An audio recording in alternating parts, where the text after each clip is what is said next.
Now, ministries, departments and agencies of the federal government have been charged to improve transparency and accountability in the management of resources. The Nigerian Open Contracting Portal ranking aims to ascertain the level and compliance of quality of data published by the MDAs to help stakeholders identify the gaps in implementation and how best to address such gaps and improve on the compliance levels of public institutions. So this is part of what we'll be talking about right now. We have joining us right now in the studio, Kenny Adenubahi. All right, he will be helping us. We have to keep you back to make us to join this discussion. Okay. And we also have joining us from Benin City, the Executive Director, Africa Network for Environment and Economic Justice, Reverend David Ugolo. It's good to have you join us, Reverend David Ugolo.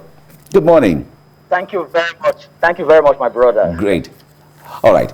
Now, before we come to you, Reverend Ugolo, let's start with Kenny in the studio. The point there is there has been a lot of concern regarding the effectiveness of MDAs over the years.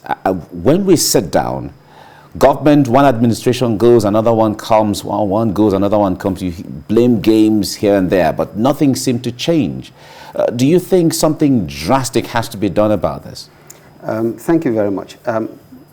One of the critical paths to walk, really, is the fact that we must understand the place of the professionals in civil service. That's very important. In a way that says that regardless of who is in power, regardless of which government is in charge at the top, the processes, the procedures are kept same. Yeah. A minister would not come today and change how things are done because this is at my whims and caprices. No. If there are processes, if there are procedures, and those things are followed well, I mean, you live as, you are a political leader in the ministry as a minister. You must let the professionals also do their work. We see today a lot of, between permanent secretaries and ministers and directors and DGs, all manner of things going on. And sometimes you hear a cacophony of policies, policy reversal today because somebody has said something the minister doesn't like, or no. So within the ministry, the departments under the ministry, the agencies, a lot of back and forth and what have you. And that does not give good credence to direction in governance, as it were. Okay. And so we will always have that problem until we realize that in governance, you must leave certain things for the professional civil servant to handle. Okay. Let me bring Reverend David Ugolo in here. Your agency has been very central to the issue of drawing attention to the performance of MDAs as well as putting them in a ranking order. Can you talk to us about the importance of this exercise? First, let me thank you for the opportunity to share this groundbreaking report with TVC and Nigerians. First, the whole purpose of the ranking of the MDAs is that, if you recall, the federal government signed on to Open Government Partnership, which is OGP. And one of the commitments is about commitment to ensure that there is transparency in contracting process in Nigeria. And to really translate this to a concrete issue, we decided to carry out this action in collaboration with a number of partners and with support from the European Union through the British Council.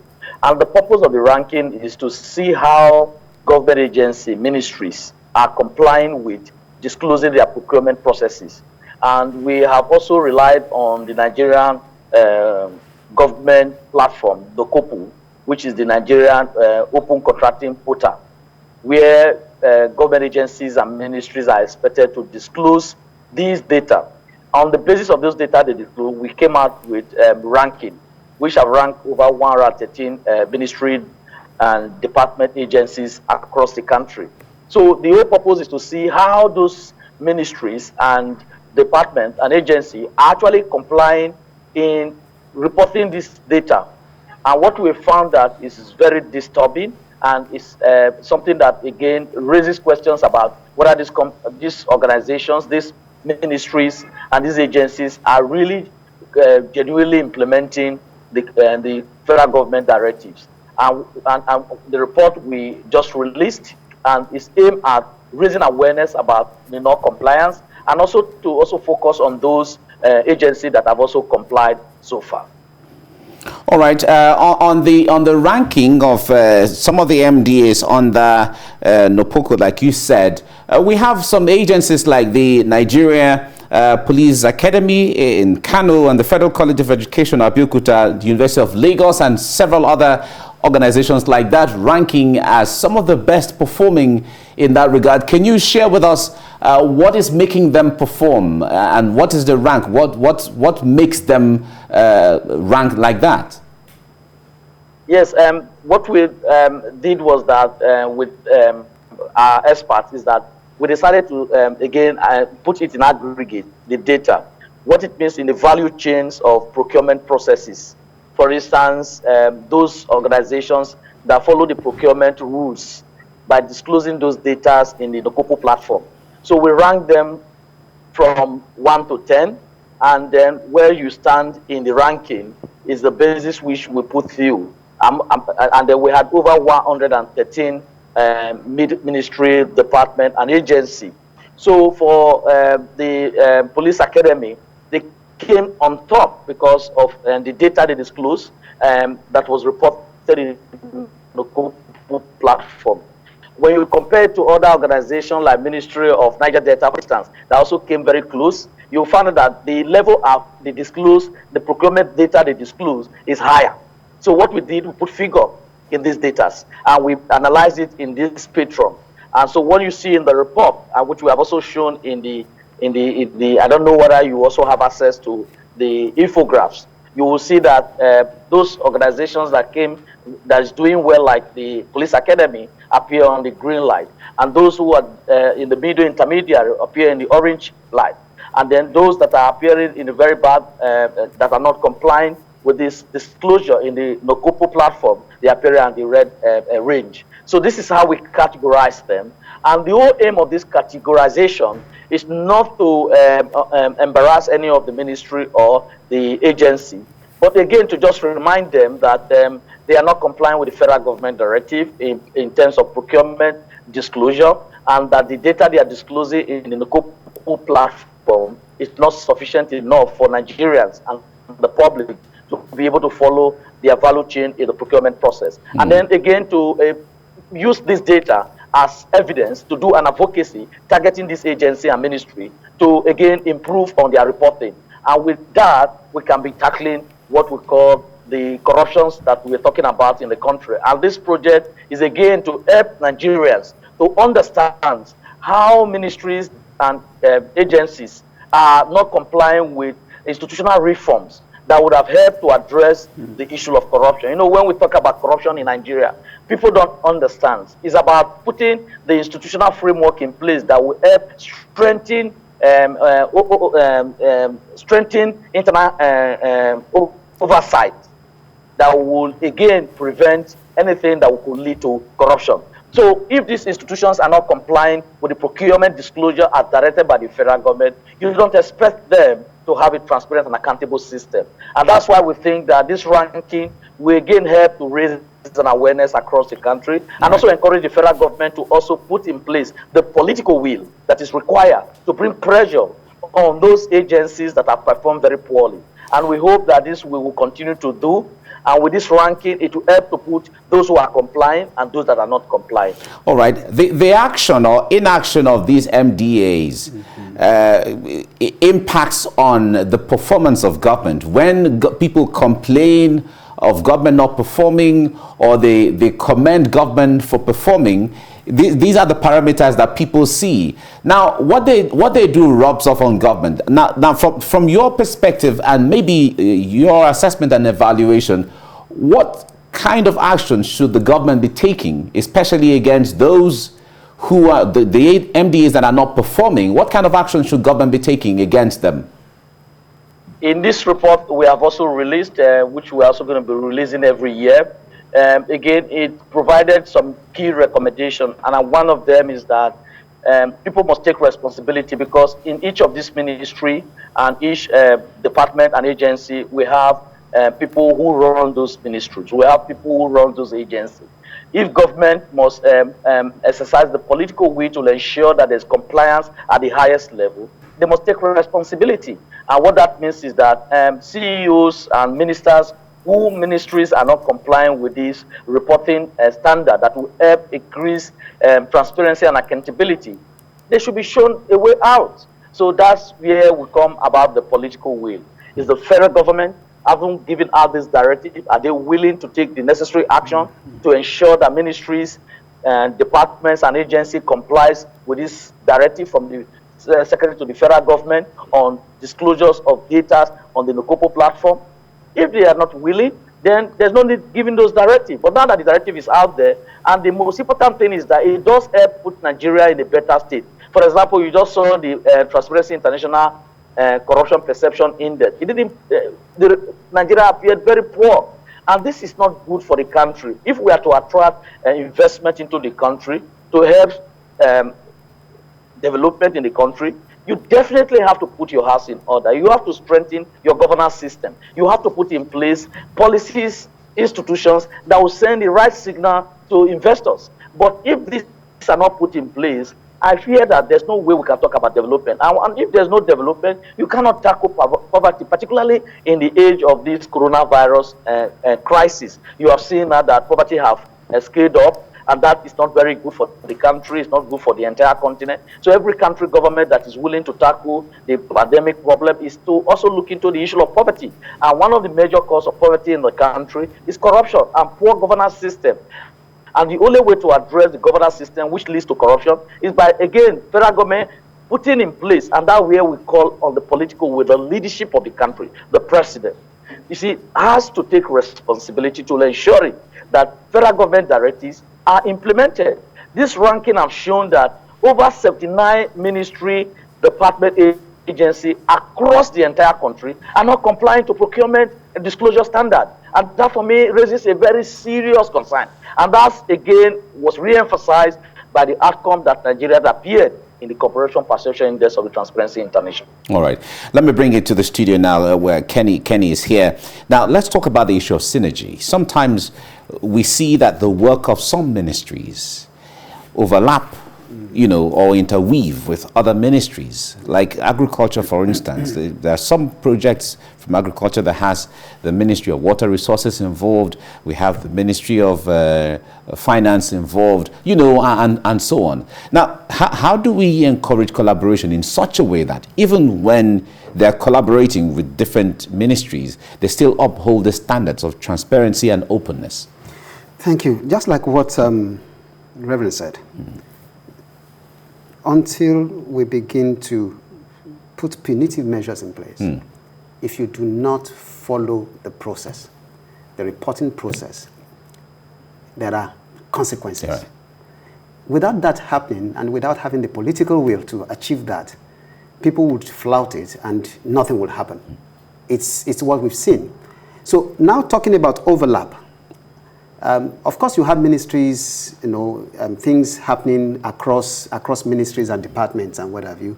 Now, what we need to do is to actually begin to look at operational procedures from one ministry into the other. If we're going to work, okay, this is say, you mentioned agriculture, where you have water resources, you have agriculture, you have Ministry of Finance. And what have you. And even many more, depending on whatever. Just like if you're talking about trade now, you're talking about trade, there's no way you're going to talk about trade that you won't talk about customs. Yeah. And customs is in finance, supposedly.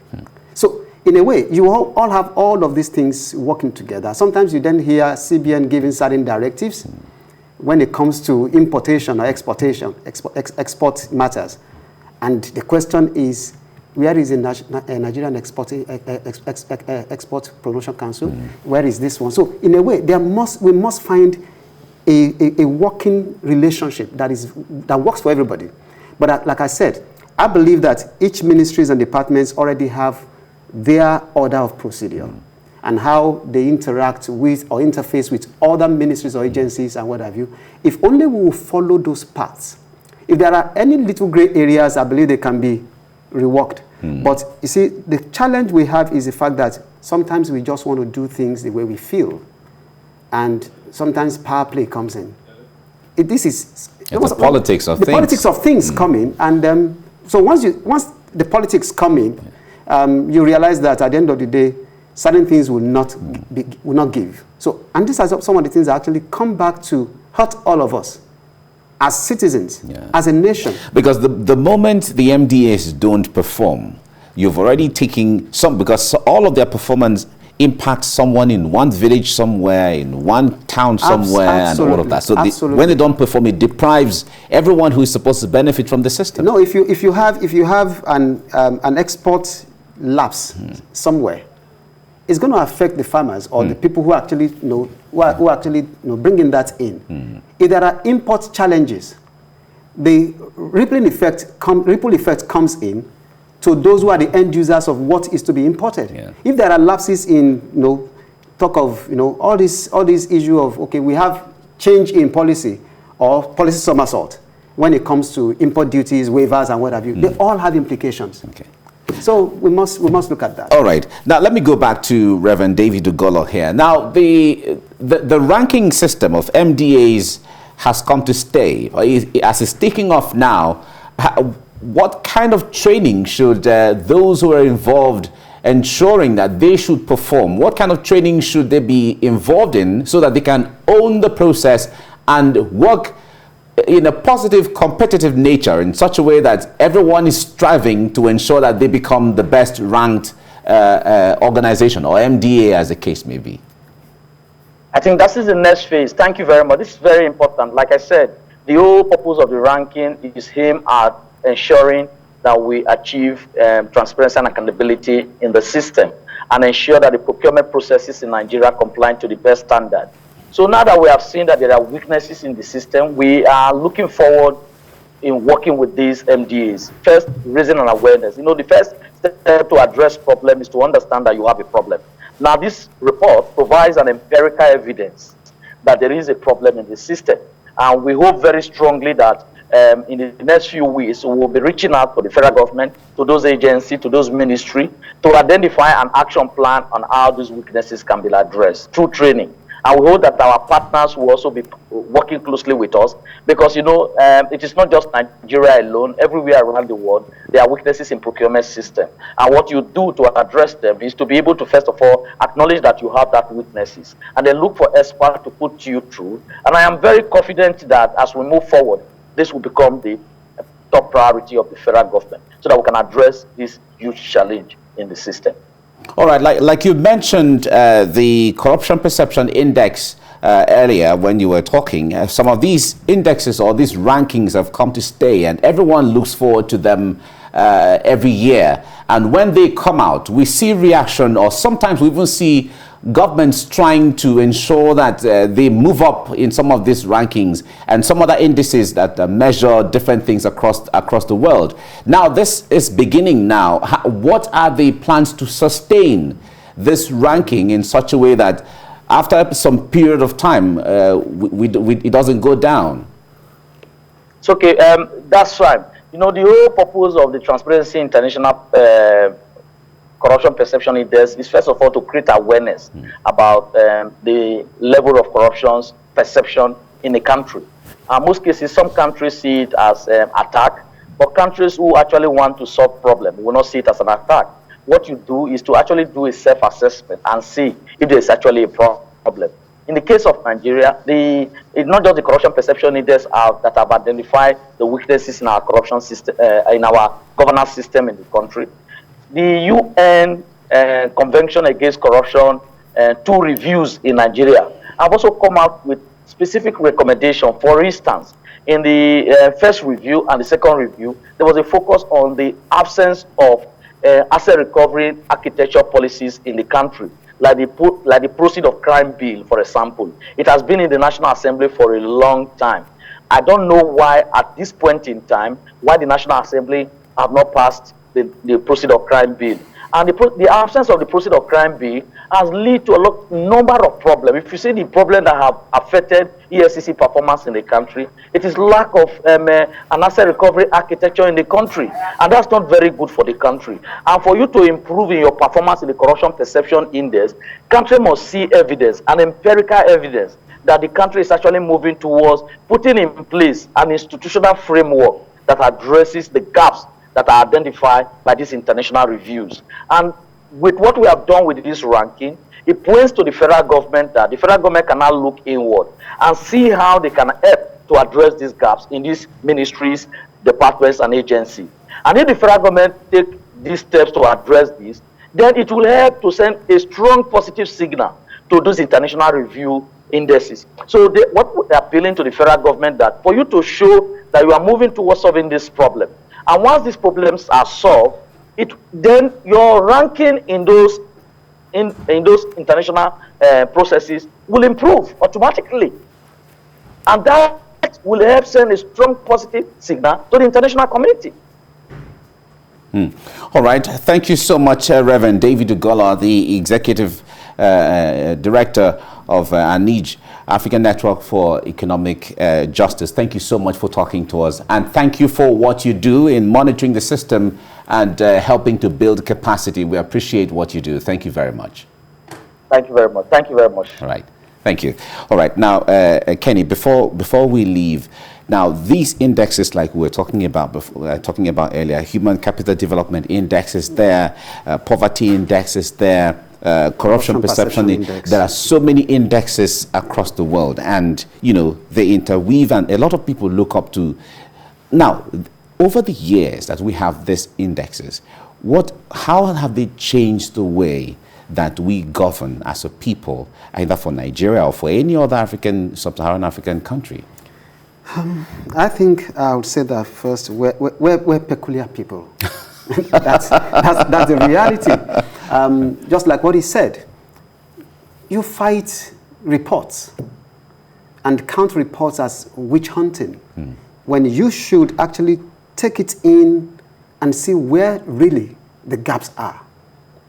A lot of times we throw some of these reports, we just throw them somewhere. Okay, they're witch hunting us. They don't like our face. They don't like my government. They don't like our people. And that's where we leave it. So at the end of the day, we don't do anything about it. Or we just make all the noise, or sometimes just do some window dressing. And when we do that, we're not solving the problem. A lot of times, what we do in most cases is what my grandmother would say, that you have a problem when you leave the matter of leprosy. You refuse to treat leprosy, and you are focusing on either the scabies or perhaps you're just looking at the ringworm. So in one word, you're not looking at the major problem, you just, window dressing. We do that a lot from one government to another, and we don't solve these problems. So what I believe we need to do, and the government needs to do, is for us to begin to look at the need for us to take these indexes serious. What are the indices? The corruption perception, particularly the Transparency International. Our government will always have issues with Transparency International.